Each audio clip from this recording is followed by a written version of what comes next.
क्या होता है कंसेप्ट। तो मान लो कि यहाँ पर एक बॉडी है,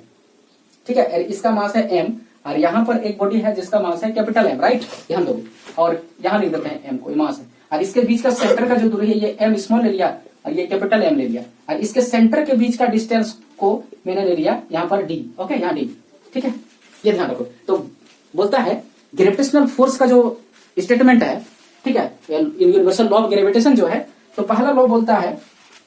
कि दोनों बॉडी के द्वारा जो फोर्स लगेगा वो दोनों बॉडी के मास का प्रोडक्ट का डायरेक्टली प्रोपोर्शनल होगा, ठीक है, ये बोलता है। और सेकंड लॉ बोलता है, सेकंड लॉ इसका बोलता है कि दोनों बॉडी में लगने वाला जो फोर्स होगा ना वो इनवर्सली प्रोपोर्शनल होगा दोनों के बीच का डिस्टेंस के स्क्वायर का, माने इनवर्स स्क्वायर लॉ आप कहेंगे, इसको नंबर 2 देते हैं, है ना। तो इनवर्स स्क्वायर लॉ माने इस डिस्टेंस का इनवर्स हो रहा है स्क्वायर का, तो बॉडी का डिस्टेंस अगर ज्यादा दूर होगा तो ग्रेविटी कम लगेगा, और बॉडी का दोनों के बीच का सेंटर का जो डिस्टेंस कम होगा तो वहां पर ज्यादा ग्रेविटी लगेगा, राइट, या रेसिप्रोकल है ना, इसलिए तो इसी को कंबाइन जब कर देंगे ना तो ऐसा कंडीशन में F is proportional to M small greater capital M और स्मॉल m और बटे हो जाएगा d स्क्वायर। और जैसे ही ये प्रोपोर्शनल का साइन हटता है तो यहाँ पर हो जाता है एक कांस्टेंट आता है, ठीक है, कैपिटल G इसको लिखते हैं जनरली यहाँ पर हम, एक कांस्टेंट आता है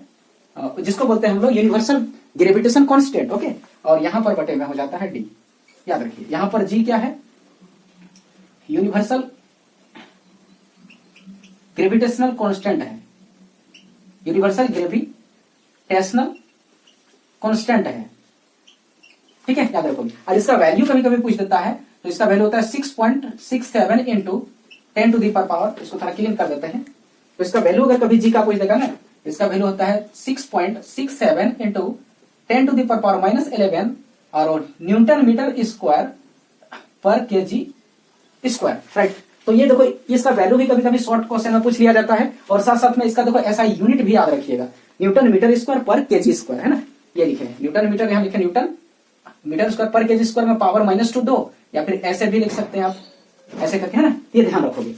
ठीक है। अब ये चीजें कैसे आया वो भी न्यूमेरिकली हम बना सकते हैं, यहीं से आया। इसको जब कैलकुलेशन आप करिएगा ना तो यहाँ पर जी का जो वैल्यू निकलेगा वो एफ डी स्क्वायर बटे कैपिटल एम स्मॉल एम हो जाएगा, समझे। यहीं से यहाँ से एफ है ना यहाँ पर, तो एफ का न्यूटन क्या है बताइए, एफ का जो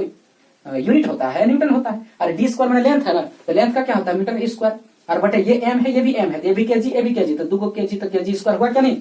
कैसे करके फॉर्मूला बनता है। ये फॉर्मूला जो है ना उसी के अनुसार बेसिक अगर कॉन्सेप्ट रहेगा ना, भूल भी जाएंगे ना तो इसका यूनिट वगैरह हम आप आसानी से कैलकुलेट कर लेंगे, ओके।